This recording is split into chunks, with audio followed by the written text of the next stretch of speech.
Donc, bonjour à tous, merci d'être restés pour parler de ce sujet qui est extrêmement intéressant. Alors, les outils de gestion des événements indésirables, ça peut paraître un petit peu rébarbatif, néanmoins c'est essentiel et j'espère vous montrer, essayer d'aller vers quelque chose d'un petit peu pratique. Je n'ai pas de conflit d'intérêt. Alors, il y a une seule diapo de définition. On entend beaucoup de choses. Alors, les événements indésirables. Donc, en fait, qu'est-ce que c'est un événement indésirable? Ce sont des situations qui s'écartent de procédures ou de résultats escomptés dans une situation habituelle et qui seraient potentiellement source de dommages. Ensuite, vous avez les événements indésirables graves. Finalement, c'est la même définition, avec un niveau supérieur, puisque ces événements sont susceptibles d'avoir des conséquences graves ou présentent un caractère inhabituel ou susceptibles d'avoir un retentissement particulier. Donc ça, ce sont des événements qui, à l'extrême, peuvent entraîner le décès du patient. Et enfin, il y a les événements porteurs de risques. Ce sont des événements qui n'ont pas causé de dommages graves aux patients, mais qui auraient pu, et bien souvent ça a été arrêté avant d'arriver à la catastrophe. Alors, il n'y a pas qu'en réanimation où ce sujet est important et on peut même dire que c'est un véritable enjeu de santé publique. Dans cette enquête qui a été réalisée en 2009, qui faisait suite à une enquête déjà réalisée en 2003, c'est une enquête nationale qui a été faite sur les événements indésirables liés aux soins. Les résultats assez rapidement, sur une observation de 8 269 patients, 374 événements indésirables graves ont été retrouvés et 177 étaient jugés comme évitables. Donc c'est 47% de ces événements qui étaient jugés comme n'auraient pas dû avoir lieu. Sur ces 374 événements indésirables, il y en avait 214 qui étaient survenus pendant l'hospitalisation, soit 57%. Donc c'est vraiment important en hospitalisation. Et finalement, si on fait un petit ratio, ça fait 6,2 événements indésirables graves pour 1000 jours d'hospitalisation. Et en extrapolant à l'ensemble des journées d'hospitalisation en France, on arrive à 275 000, entre 275 000 et 395 000 événements indésirables graves en France par an. J'ai vérifié plusieurs fois, parce que ça me semblait tellement énorme, mais ce sont les véritables chiffres. Et toujours en appliquant un ratio par rapport à l'évitabilité, entre 95 000 et 180 000 seraient évitables. Ce qui est retrouvé globalement aussi, c'est que les événements indésirables graves sont le plus souvent associés à des actes invasifs, ce qui explique qu'en réanimation, on soit particulièrement touché. Et pour vraiment essayer de vous concrétiser cette donnée, il y a un événement indésirable grave tous les 5 jours dans un secteur de 30 lits. Et un tiers sont considérés comme évitables. Donc c'est vraiment un phénomène qui est non négligeable et qui est même extrêmement important. Pour faire le lien avec ce qui avait été dit précédemment, les facteurs, il y a beaucoup de facteurs humains qui sont liés à l'équipe, des facteurs liés aux tâches à accomplir et au processus, et puis après, de manière plus moindre, les facteurs liés aux patients, à l'environnement de travail, à l'organisation, au contexte individuel et de manière anecdotique à l'institution. Alors, les événements indésirables, c'est un enjeu de santé publique, mais c'est aussi la déclaration, elle est obligatoire. Il y a des obligations réglementaires qui sont données dans le Code de santé publique. Et donc, les événements indésirables graves doivent obligatoirement être déclarés à l'agence régionale de santé, que ce soit par un professionnel ou par l'établissement. Et ce qui est donc à déclarer de manière obligatoire, c'est les infections nosocomiales et tout événement indésirable grave lié à des soins réalisés lors d'investigations, de traitements ou d'actions de prévention. Donc voilà, ça fait beaucoup de choses à déclarer. Et autre chose à faire, ces événements sont à déclarer auprès de dispositifs de vigilance. Alors il y en a que vous connaissez très bien, qui sont matériaux-vigilance, pharmacovigilance, hémovigilance, mais aussi il y a de l'addictovigilance, de la biovigilance, de la cosmétovigilance. Voilà, tout est des instances qui traitent des types d'événements particuliers. Et avec le développement aussi de dispositifs relatifs à la PMA et évidemment les infections nosocomiales. Alors, comment ça doit se passer en établissement de santé? Il y a une recommandation qui est faite aux professionnels de signaler tout événement à l'instance de gestion des risques ou à la cellule qualité ou à la cellule sécurité des soins. Cette cellule doit transmettre ces événements à l'autorité compétente et à la charge d'organiser des actions d'amélioration, et une obligation aussi est d'informer le patient. Donc c'est obligatoire de déclarer ces événements, mais en pratique, c'est pas si facile que ça. En tout cas, les événements indésirables sont souvent sous-déclarés, et ça tient un peu à notre histoire, puisque il y a une approche culpabilisante qui prédomine dans le domaine de la santé. Alors, certains auteurs, en dehors de la réanimation, se sont quand même attachés à savoir quelles sont les stratégies pour que ces événements soient déclarés. Première chose, anonymat des déclarations. La deuxième chose qu'ils recommandent, c'est le retour d'informations rapides, parce que déclarer des événements et ne jamais avoir aucun retour, il y a un sentiment que ça ne sert à rien. Ensuite, ce qui est important, c'est de déclarer les presque accidents. Pourquoi? Parce que c'est un avertissement sans frais pour le patient et que ça facilite l'analyse sans cette question de culpabilité, et il est démontré que ça apporte des améliorations au système. Alors, pourquoi il faut gérer et surveiller ces événements? C'est pas simplement pour faire plaisir aux tutelles, ni pour faire plaisir à la cellule et justifier la cellule qualité. Le recueil et l'analyse de ces événements associés aux soins, ça permet d'apprendre de ces erreurs, ça permet d'identifier les problèmes récurrents afin de les éliminer, et ça permet de diminuer le risque et d'améliorer la sécurité des soins.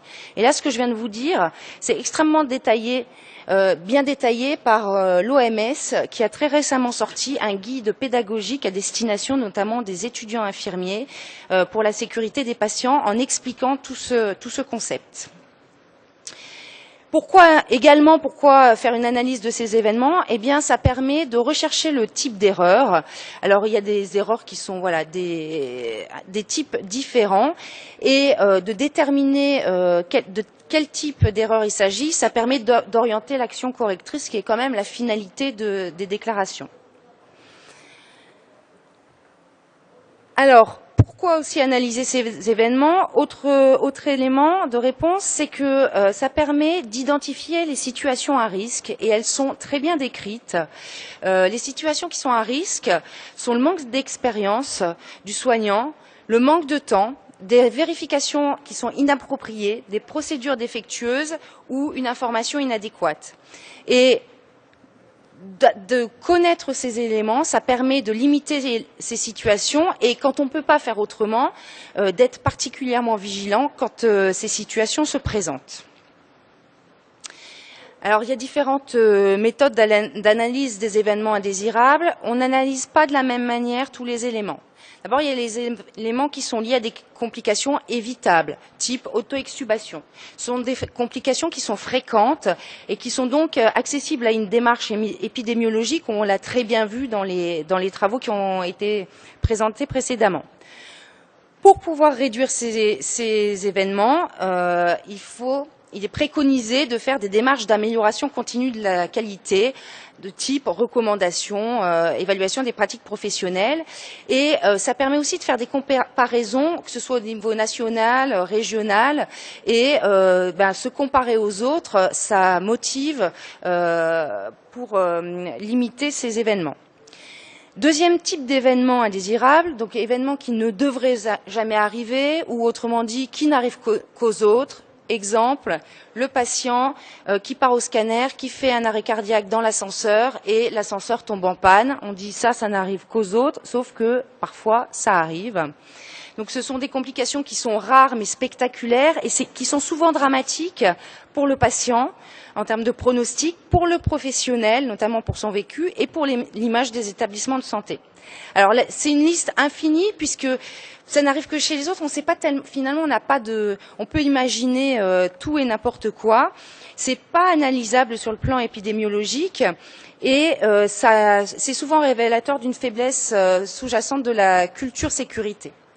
Alors, quelques pistes pour réduire ces événements.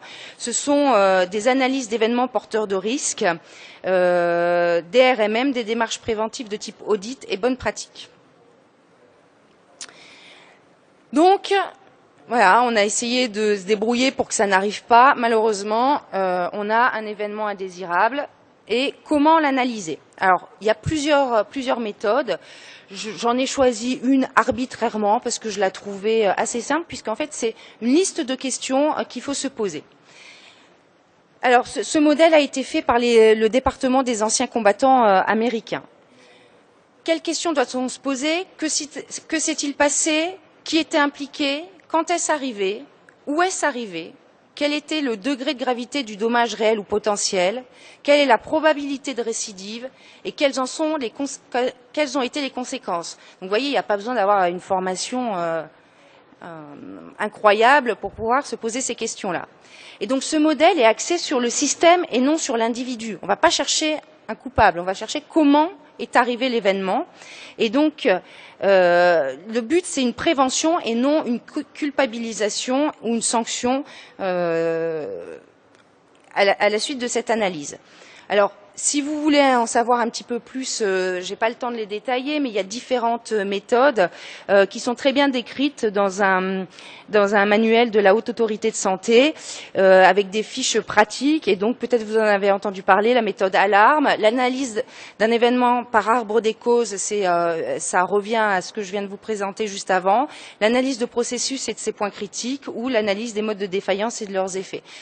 Il n'y a pas une méthode mieux qu'une autre. Finalement, c'est la méthode que l'équipe va s'approprier qui sera la meilleure.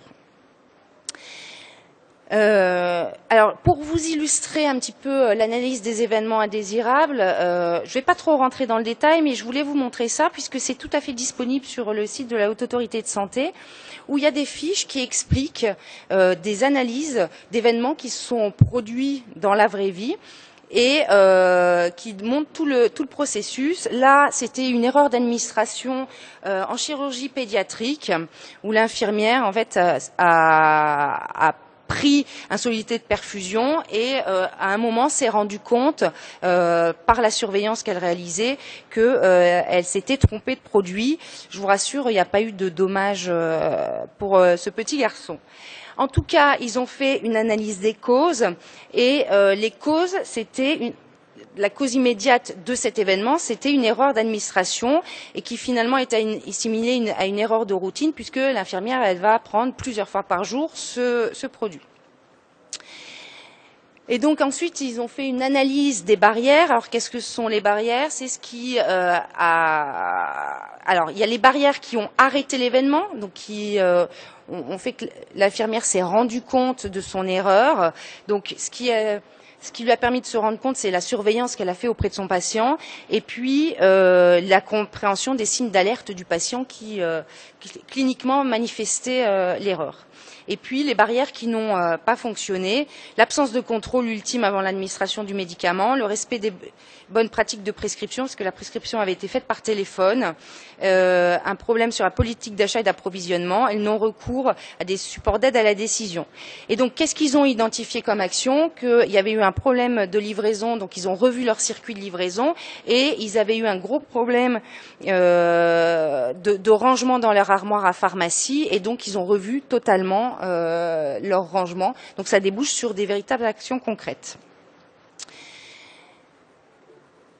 Alors vous avez sans doute, on va rentrer dans des choses. Donc là, ce que je vous ai présenté, c'est comment le processus pour analyser un événement.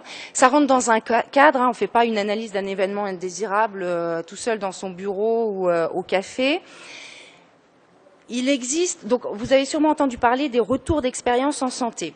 Alors les retours d'expérience en santé, finalement, ça recouvre les CREX, les RMM, les revues d'analyse des erreurs médicamenteuses, sont des démarches qui sont, peu importe comment on les appelle, sont des démarches qui sont fondées sur la conviction de la possibilité de tirer des enseignements de ces erreurs et d'empêcher qu'elles se reproduisent.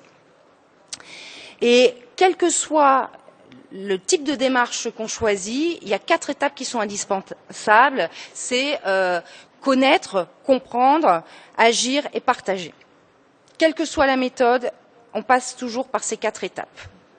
Alors, le retour d'expérience en santé, pour être un petit peu plus concret, c'est une démarche collective d'équipes pluriprofessionnelles où on recherche le pourquoi des événements.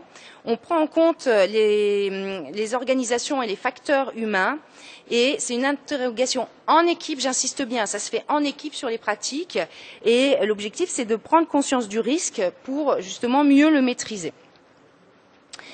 Quelque chose qui est encore plus connu parce que c'est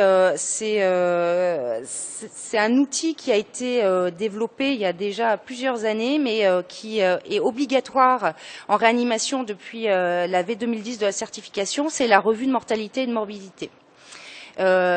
C'est extrêmement bien décrit par la Haute Autorité de Santé et les sociétés savantes, en particulier la Société de réanimation de langue française, produit des recommandations justement pour aider à mettre en œuvre ces RMM dans le contexte particulier de la réanimation.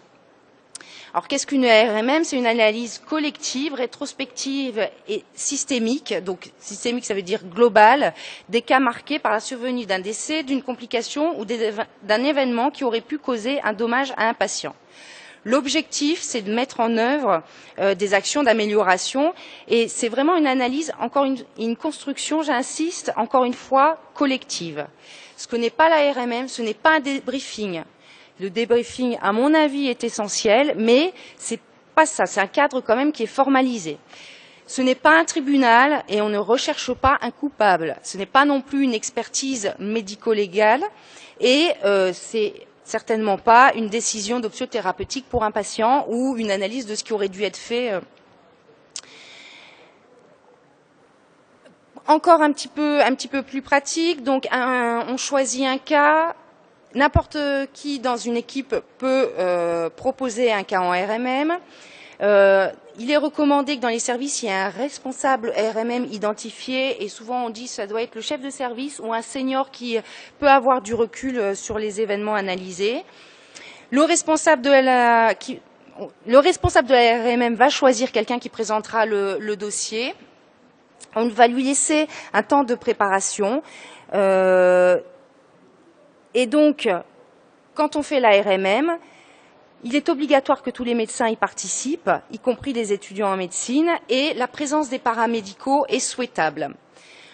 Pendant cette RMM, on analyse les causes, on définit des actions d'amélioration, il y a un compte-rendu qui est réalisé, et ensuite il y a des fiches d'action qui sont proposées. Et ce qui est important, c'est qu'il y ait un suivi de ces fiches d'action, voilà, pour la pérennité de ce qui est entrepris. Et pour que ça se passe dans le meilleur des cas, ce qui est recommandé, c'est qu'il y ait une charte de fonctionnement qui soit établie et en équipe, avec l'adhésion de tous, pour que ça fonctionne bien. Le CREX, le comité de retour d'expérience, c'est quelque chose d'un petit peu plus, j'allais dire, un petit peu plus lourd. C'est une démarche qui est organisée qui est systématique de recueil et d'exploitation des signaux que donne un système. Donc en gros, c'est une analyse de tous les événements indésirables. Alors comment ça se passe? Il est préconisé à peu près un CREX par mois, donc on présente les événements du mois. Et il y a un choix collégial qui est fait d'un événement particulier à analyser ou plusieurs en fonction des structures. On choisit un pilote et le pilote va présenter l'analyse de l'événement choisi par le CREX précédent. Évidemment, on ne présente pas l'événement qu'on vient de choisir. Donc on prend celui du mois précédent et on choisit en équipe des actions correctrices et on détermine un responsable qui devra suivre ces actions. Et enfin, ce qui est extrêmement important, c'est qu'il y ait une communication à l'issue de ces CREX, puisque évidemment tout le monde ne peut pas y assister. Et cette communication permet d'informer l'ensemble de l'équipe des actions qui ont été prises. Je vous ai présenté voilà quelques outils. C'est pas exhaustif, mais compte tenu du temps, je ne pouvais pas vous en mettre plus. Ce que je voudrais passer comme message, c'est que voilà, la qualité des soins, c'est pas que cette analyse, ça doit être un processus continu qui doit vous emmener vers le développement de la culture de la sécurité et le recueil et l'analyse des événements indésirables font partie de ce processus, mais ça ne suffit pas. Pour conclure, si on peut éviter, pour faire le lien aussi un petit peu avec ce qui était avant, ce qui est bien quand même, c'est d'essayer d'éviter ces événements indésirables. Et vous entendez tous parler de la certification, du manuel de certification qui peut paraître lourd pour les établissements et pour les soignants dans les services, mais quand même, vraiment la philosophie de ce manuel, c'est de prévenir ces événements indésirables. Et dans les outils, des outils très pratico-pratiques, il y a par exemple les checklists qui sont proposés, et c'est une véritable barrière à la survenue d'événements indésirables. Je vous remercie de votre attention.